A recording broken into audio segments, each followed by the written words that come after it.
What's going on, ladies and gents? Thank you again for joining us for another Breaking It Code, one topic, no script. Today, with me, as always, we have the one, the only, Sal, the Slab Guy.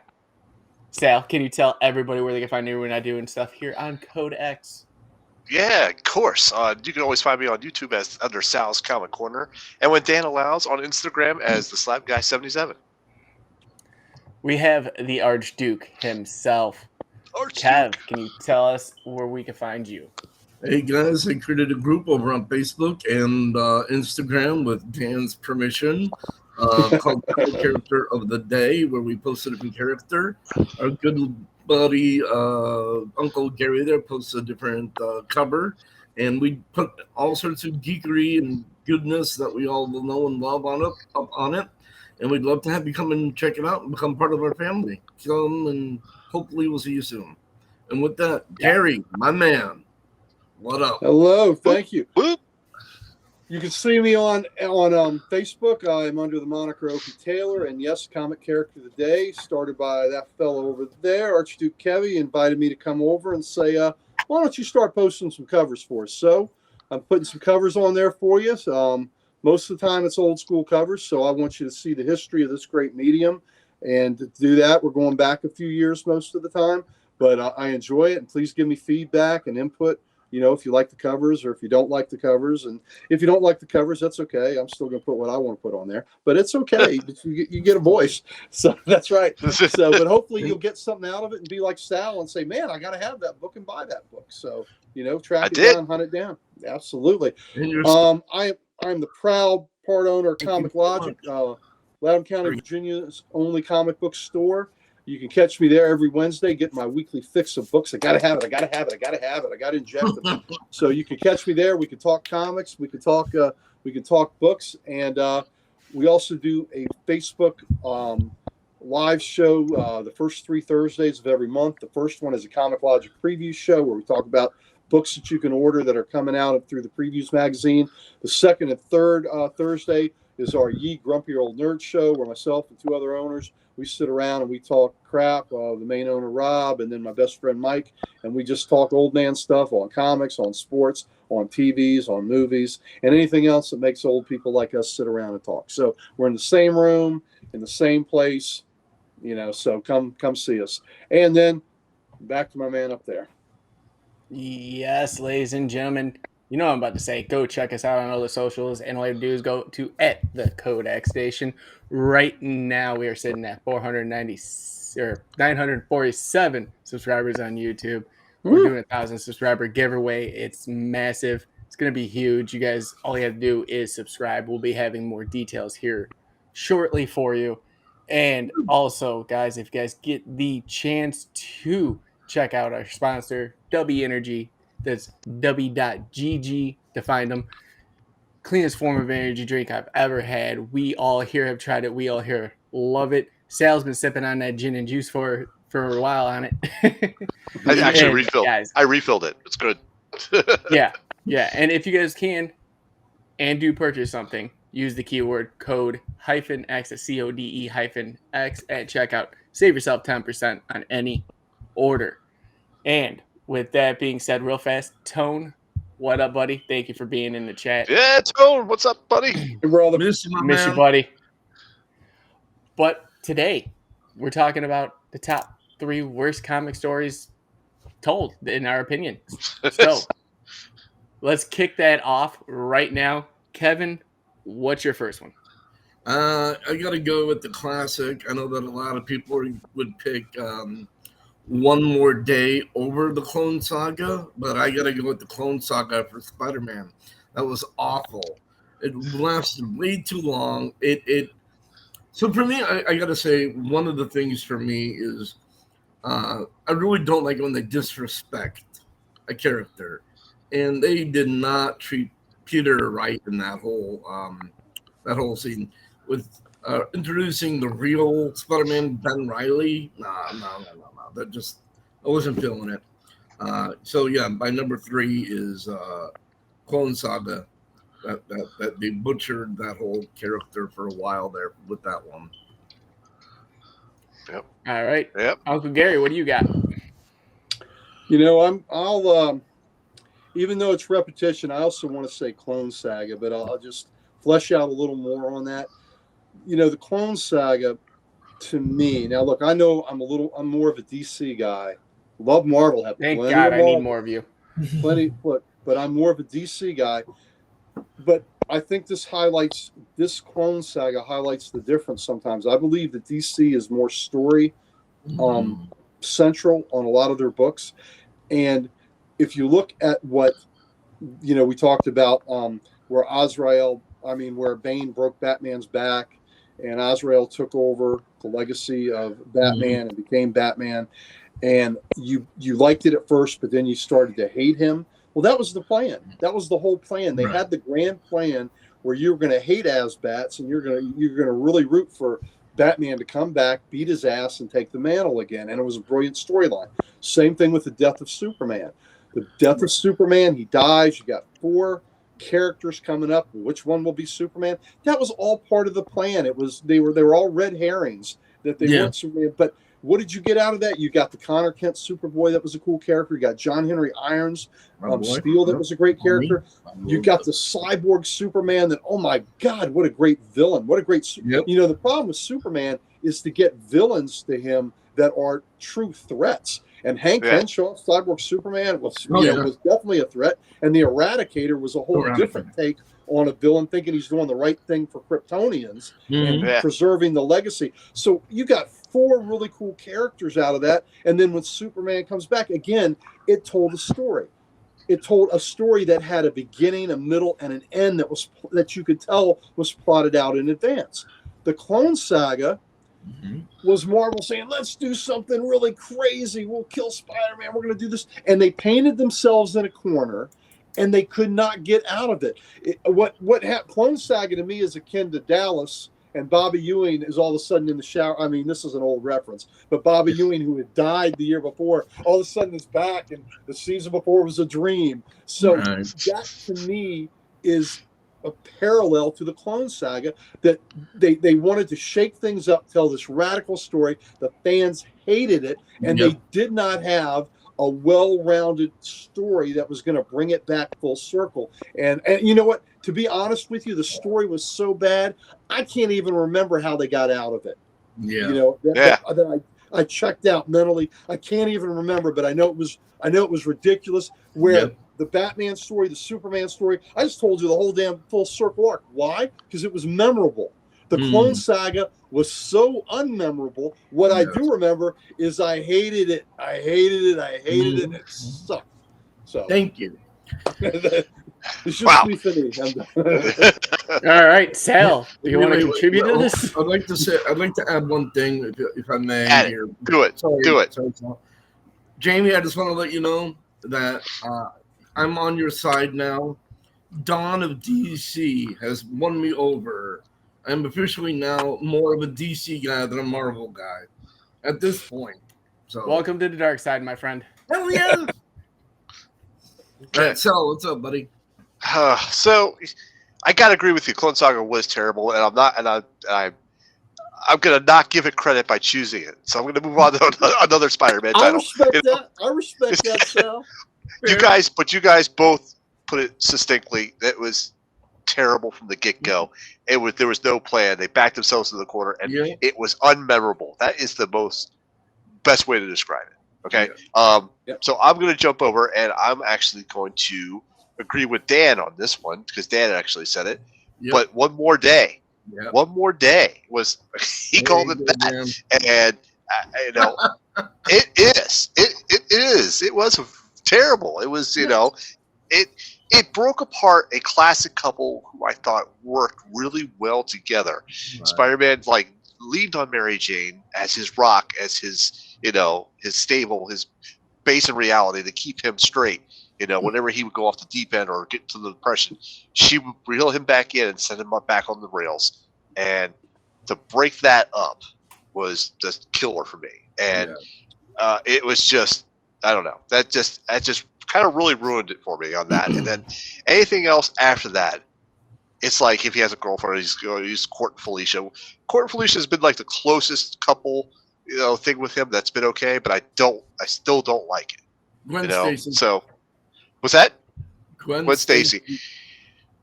But it's not even the real Gwen Stacy. It's all her clones or her alternate universe ones. So it's like, I don't know. So it just, when they broke apart that couple, it was terrible for me. Yeah. So do we blame Posada for that? Yes. Joe we Posada, do. because he wanted Spider-Man to be able to date. Again, I'm with you. The relationship between Peter and Mary Jane was just so wonderful, and it was refreshing. And they had become so intertwined. And just because you want to have the freedom to, mess with his love life and all that. And then there was a CSI named Charlie something he was dating for a while too. Yeah, and it was just ridiculous. And you know what I found comfort in during this time is rereading the comic strips in the daily paper and they still are reprinting these things. They're still cycling through where Peter and Mary Jane are together in perpetuity. And I find some comfort in that, Yeah. And then there's, of course, the way that they did it. Like, I'm going to make a deal with literal Satan, with the devil. I'm like, that seems like a good idea. Let's try that. But am I a bad person for saying, listen, Aunt May had a good run. She's got to go. Yes. Does that make me bad?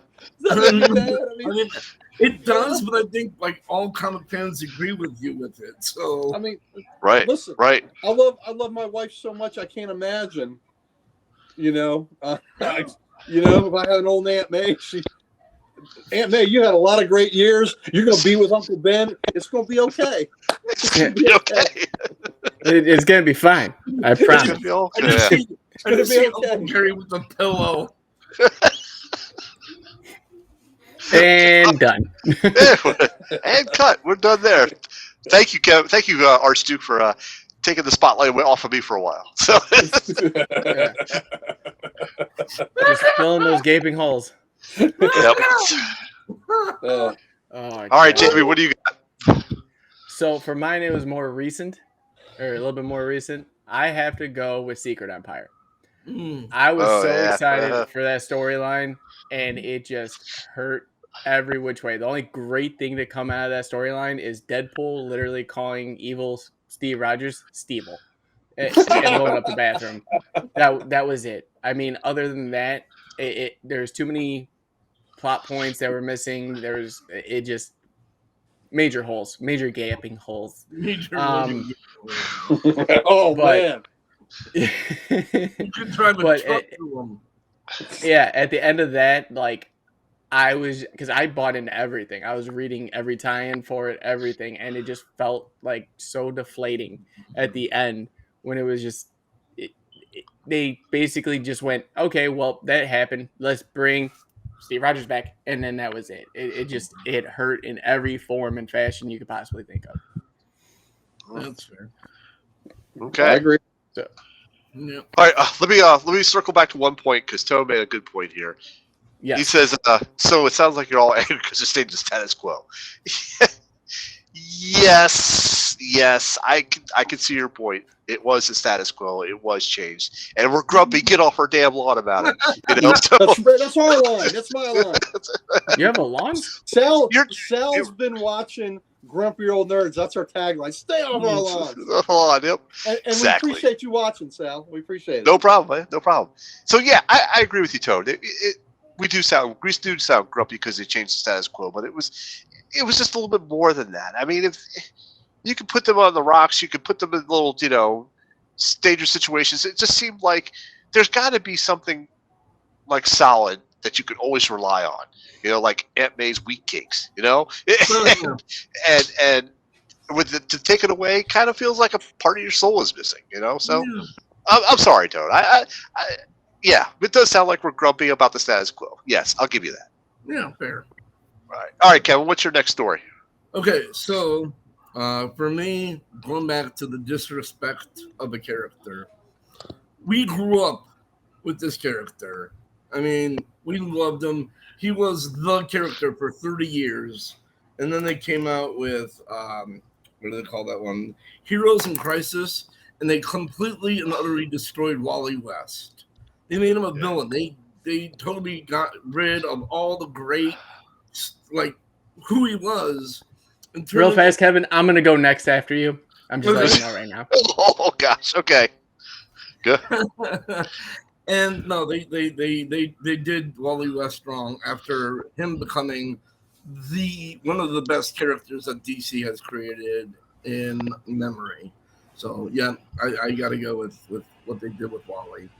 So okay, over to you, Jamie. What's up? Yep, yeah. Heroes in Crisis is my number one. Thank you. See, the book overall, the premise, fantastic idea. I love the camera shots of them talking like in a confessional, especially when Batman's like, I've lost so much. I've lost my children. I've been a bad father. And you just start seeing him. He's like, I've lost. And then you just see a tear. Heart-wrenching. That stole the show for me at the beginning. And then falling into the main story, it just didn't have everything there. It was supposed to be originally 6 issues. It came out to 7. Even Tom King said himself, that was not the story I intended. Yeah.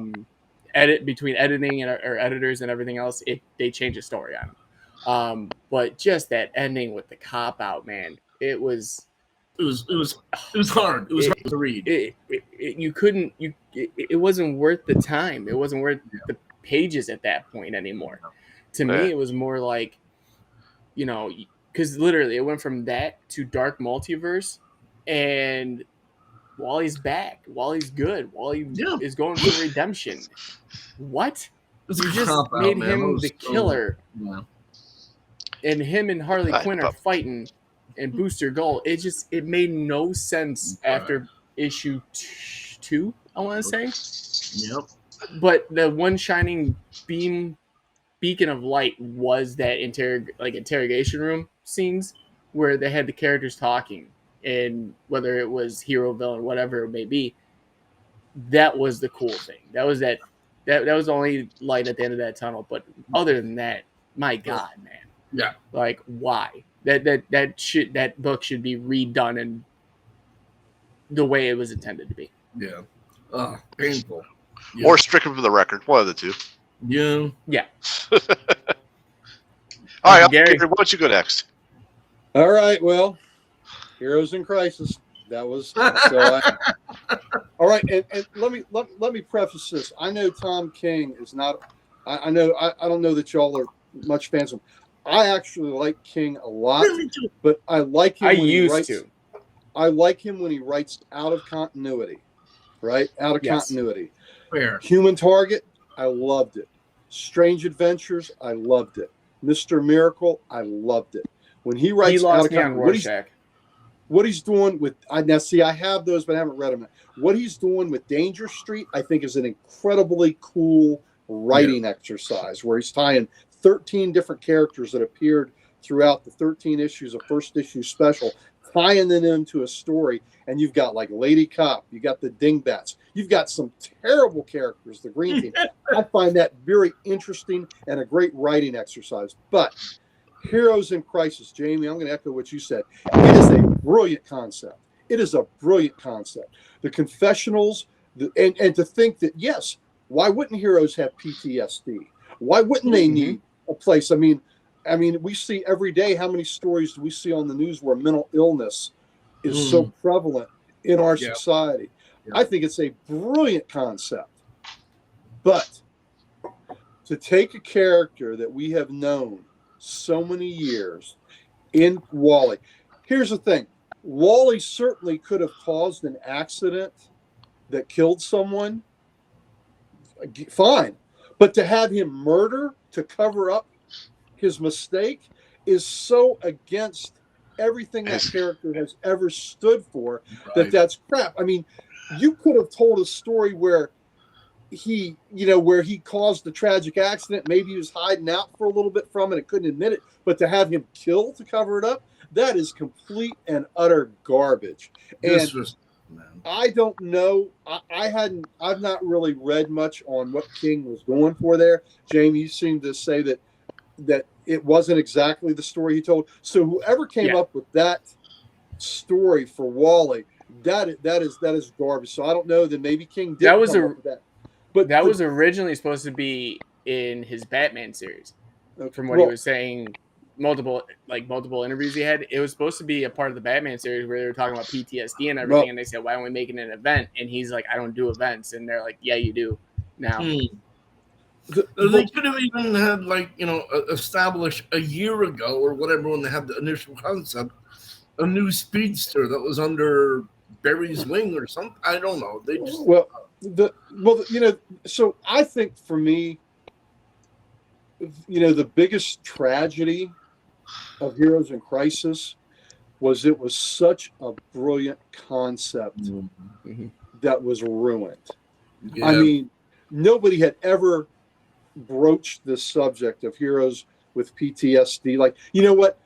I'm going to take that back. My best friend Mike would say, he hated this story passionately too. So, Mike, buddy, this is for you. The Sentry is somebody that's got some serious issues with PTSD and stuff like that. But as a whole, to have a place where the heroes can go and get counseling and things like that, brilliant concept, utterly ruined by such an asinine storyline with a character that would never ever behave that way. Right. So that's my 2 cents on that. Absolutely. Sal, we're going Heroes in Crisis, or no? Well, as much as I hated Heroes in Crisis for everything that you guys have said, I'm not going to choose that one because we're being a dead horse. I want to move to a story that I didn't like because I just had no effing clue what was going on. Okay, I think I know. I know. Well, I know. What do you think? Wait, go ahead, guess. Judgment Day. That was actually my number one, but I'll go with this one as well. Okay. Let me go. You know what? I'll just go with Judgment Day right now. I'll save this one for the next round. Okay. Judgment Day, AAXE, Judgment Day. It had the Avengers, X-Men, and Externals. This book was all over the place. It hit so many different issues. And it was like offshoots everywhere just to keep up with the story. Yeah. It's not like it was an offshoot because this character had a little development over here, which didn't really relate to the story, but was still pretty cool. Mm-hmm. No. There was like essential stuff in every single offshoot, and it's like you had to collect a bazillion issues just to get the whole picture. And to this day, I do not know what the actual outcome was because I guess I started reading it and then I got lost, and I'm like, okay, I'll just wait till I have all the issues and I'll just read it. And I'm like, oh my god, is this ever going to end? It's never going to end. It's like it just went on forever. And I'm like, at that point, I was just like, okay, just put my box. I'll just bag it, board it. I'll read it eventually. No. So the key word is board. Board. Yes, the key word is board. Yeah. And it was just like, and there was like, as far as I know, there was no resonating effect on the whole MCU universe, about it. I mean, what was the end result? I don't know. The end result was what was it? I forgot the Celestial's name, but he basically said like, or it's just not worth it right now. Deuces. And I will say there was one issue. I only barely read one issue of it, and that was because it was part of the Amazing Spider-Man current run. And I thought that issue was great. It had Gwen Stacy judging Peter, and I was like, this is actually really good. I got that issue was Wells for one issue at least. Huh. Oh, Tim's going to hate you for that. Tim's going to hate you from the show for that. I think Tone's right though, with his comment. Yeah. Tone says Marvel is setting up a new pantheon of gods. Yes.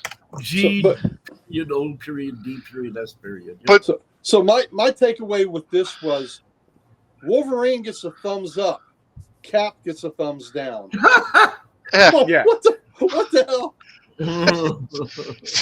I know. So I don't know. I collected the issues as much as I possibly could. I know I didn't get them all, and now I'm just at the point where I'm never going to read them. They've been put away.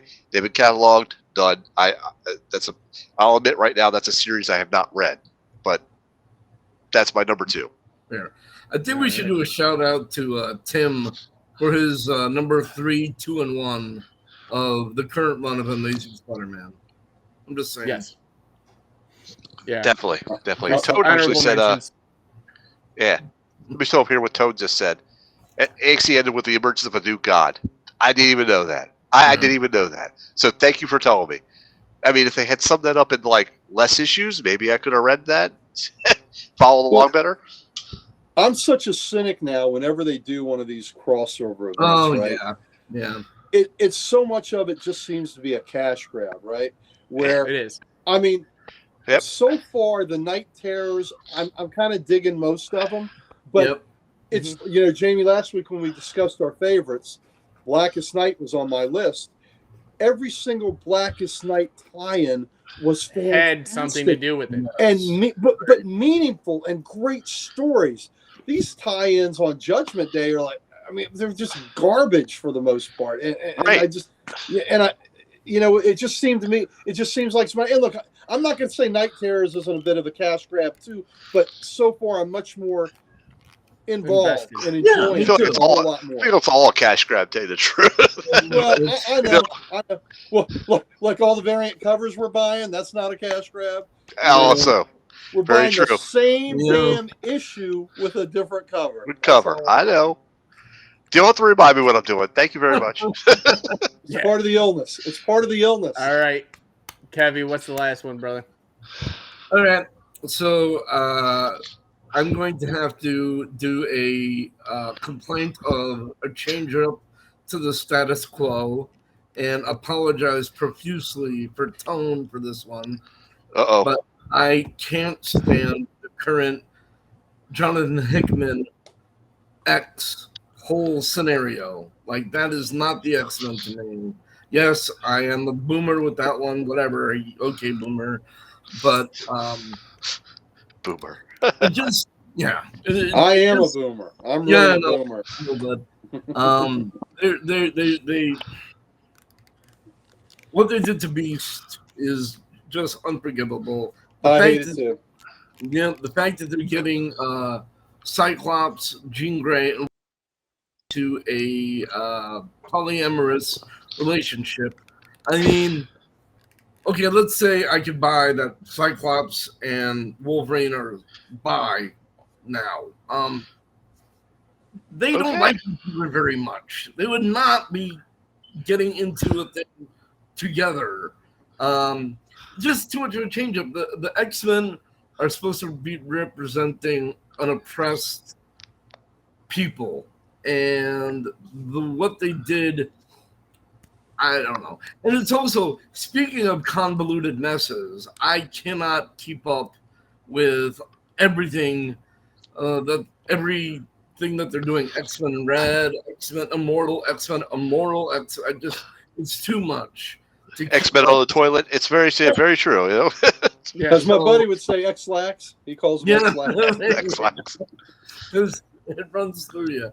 It's so, and I'm not opposed to the idea of shaking things up necessarily, but I find Hickman says, what can we take that's established and then just mess with it? Like, I actually enjoyed the Fantastic Four becoming the Future Foundation, but he doesn't have to like rock the boat with everything that he touches necessarily. So yeah, I'm gonna have to go with Hickman's X run as my least favorite, most hated run of this whole conversation. Okay. All right. Jamie, why don't you go next since you followed him last time? Okay, yeah. That's all right. With Civil War. I gotta go with Civil War too. Yeah, that was kind of pointless. that oh my god. Like, I was so excited for another Civil War, especially with it being Captain Marvel and Iron Man. I thought it was going to be fantastic. I thought I'm like, okay, they're going to keep up with what they were doing originally. I was completely and utterly wrong. That whole story just, really didn't make any sense. They were fighting over an Inhuman that could see the future. They didn't want the future to happen, but it was going to happen. In some way, shape, or form. And one side wanted the information to use against it. The other one wanted them not to use the kid as, their own. And literally, right before the fight, literally Captain Marvel blowing a hole through Tony Stark's chest. they were sitting down talking about how Tony Stark's her sponsor in AA and how it literally sitting on a curb, just having a conversation with each other. Like, I'm sorry, but I gotta punch you in the face. I'm sorry too, but I'm gonna kill you. If it comes down to it, it wasn't there. And even with all the massive tie-ins, like what side are we on? No one really had a side. Just go watch the Minority Report. it was literally like, well, Miles Morales has a side in this. Okay, cool. That was the only character that picked a side, really. That's it. And it just astonished me on how bad that layout was. Yeah. Truly. Yeah, that's fair. Yep. Uncle I agree with that. Well, especially coming on the heels of how great Civil War was, right? Yes. Yeah. So it had a lot to live up to, and I thought they were going to crush expectations. Yeah. So that was definitely a case where the sequel really bit the big one, So it, when you had the high expectations from from how great the first one really was, and then very disappointing. Yep. So. But yeah, what do you think, Gary? What's your last pick? Oh, all right. I love me some Frank Castle. I hate me some Frankencastle. Hate it. Frankencastle sucked ass. Oh, that sounds like our new CODEX shirt. Yeah. Honestly, that story gaping holes and sucking terrible. ass. Yeah, there you go. Honestly, the whole. I'm sorry. Go ahead, Uncle Gary. I was when I was waiting for when he talked about she shot a hole through Tony Stark's chest. I was stunned he didn't say a gaping hole. I know. I was waiting for that too. So he's surprised. Yeah. I know. I looked at you, Sal, and I was like, I thought you were waiting for that too. But I was waiting for someone else to say it. Yeah, but so ridiculous, so stupid. And at some point, and how they brought him back was ridiculous too. But at least they brought him back. But I think Dakin cuts him up into little pieces, right? And then he's like, what? He's washed down a storm drain or something. Yeah. I can't even tell you for sure how he comes back. I was just happy to have him come back. But I hated the whole Frankencastle thing. And I know some people that like it and enjoyed it, but I just could not stand it.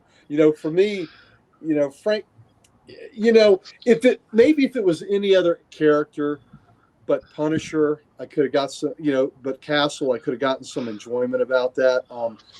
Frank Castle for me is one of the greatest characters in comics, and his whole tortured backstory. Yeah. And I know we've had to update in recent times to make him a vet of Afghanistan or Iraq. Yeah. But the character of Castle to me is so important that he was a Vietnam vet, because here was a war that these guys came home, and I've got buddies. I have buddies that I worked with for 30 years that came home and were treated like garbage. Yeah.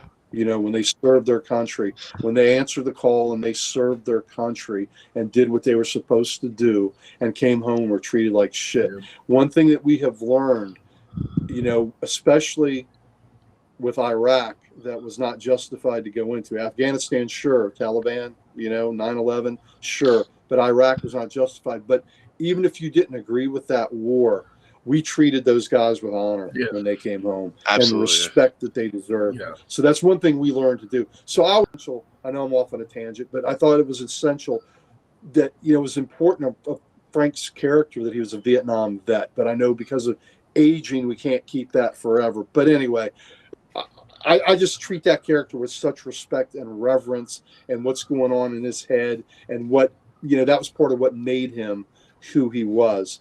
And to have, God, the series Bourne, how amazing is that, right?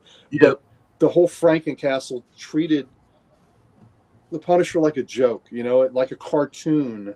And sure, I'm reading comics or cartoons, sure, but you know what? I think all of us look at these characters as more than cartoons. These are living, breathing entities that we have invested a lot of time in. Yeah. And to make a joke out of a character that's as conflicted, as complex, and as tragic as Frank Castle, I just found it,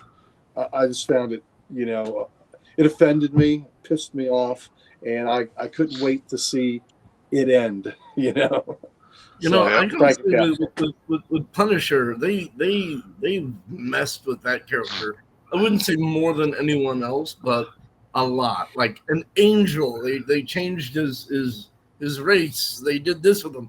Like, first, keep him as Punisher.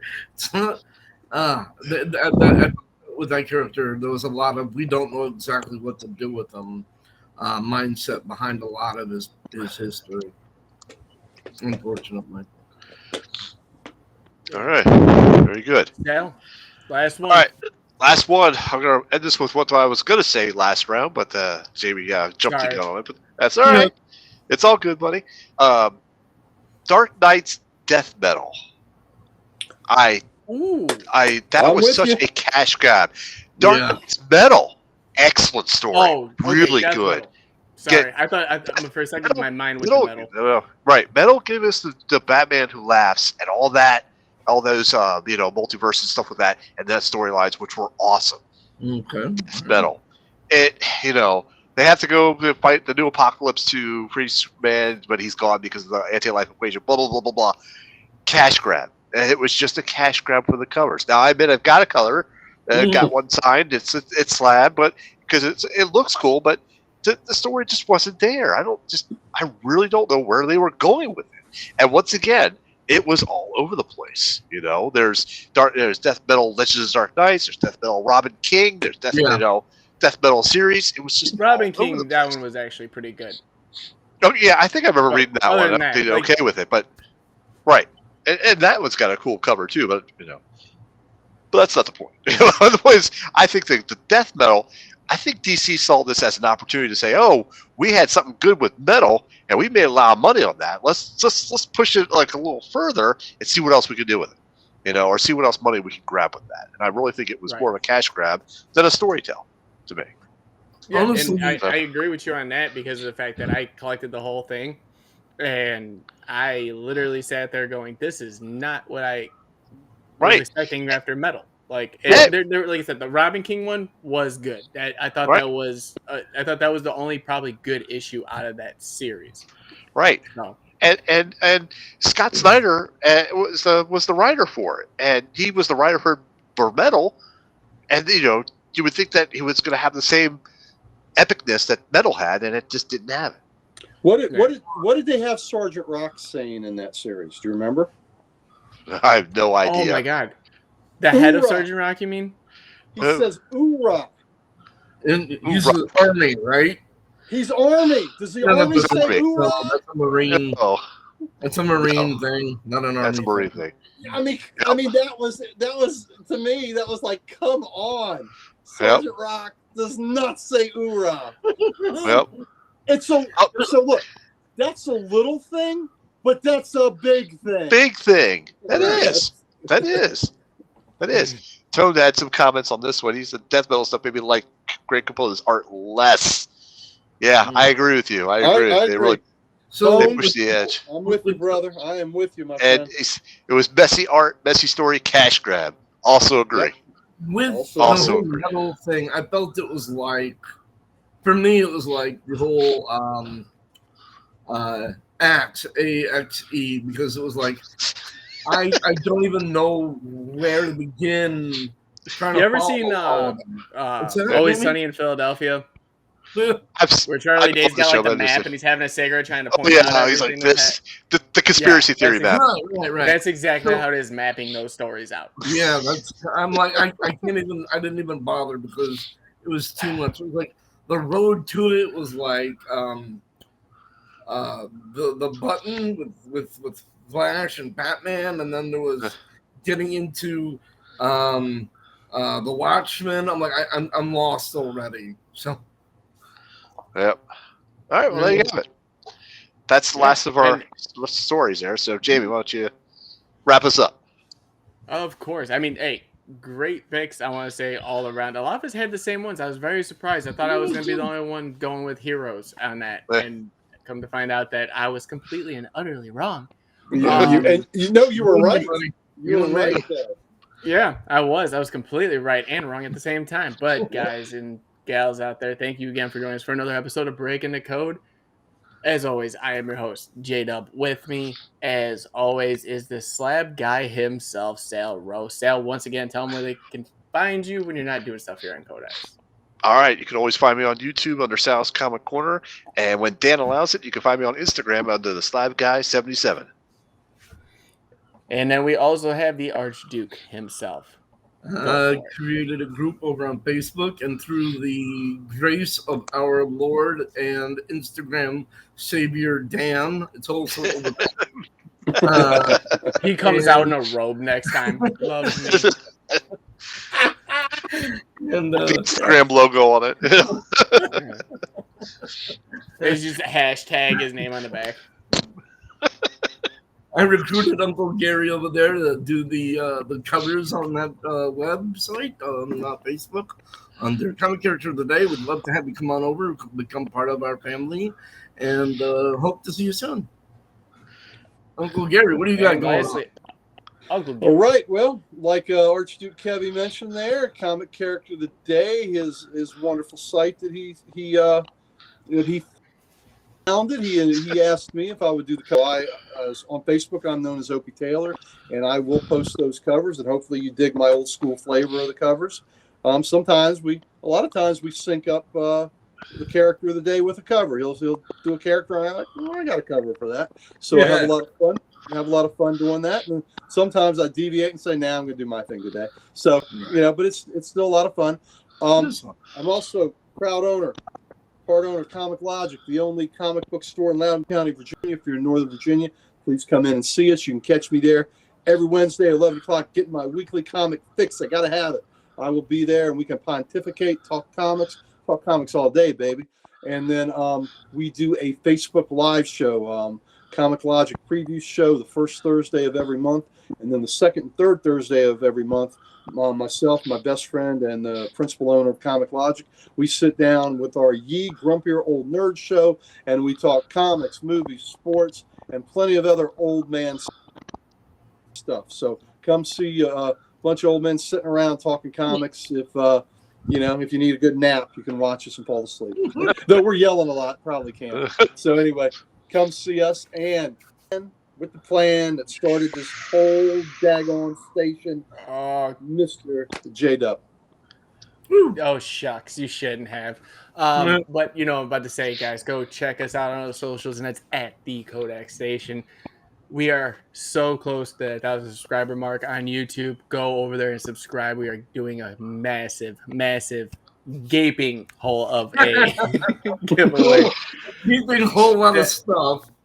Yeah, there's a whole lot of stuff to fill your hole, is all we're trying to say. So definitely go there, go check us out, hit that subscribe button. There's more information to come. Everybody here on the team has something to give, and we want to give it to you. So tell a friend, tell a family member, let them know. I want to give it to you repeatedly. Yes. There's going to be so many things slabbed by the end of this. It's going to be hilarious. Jamie, you might Sal's going to give you his... Careful. Sal's going to slap you. Sal's just giving out his 9.8 all day.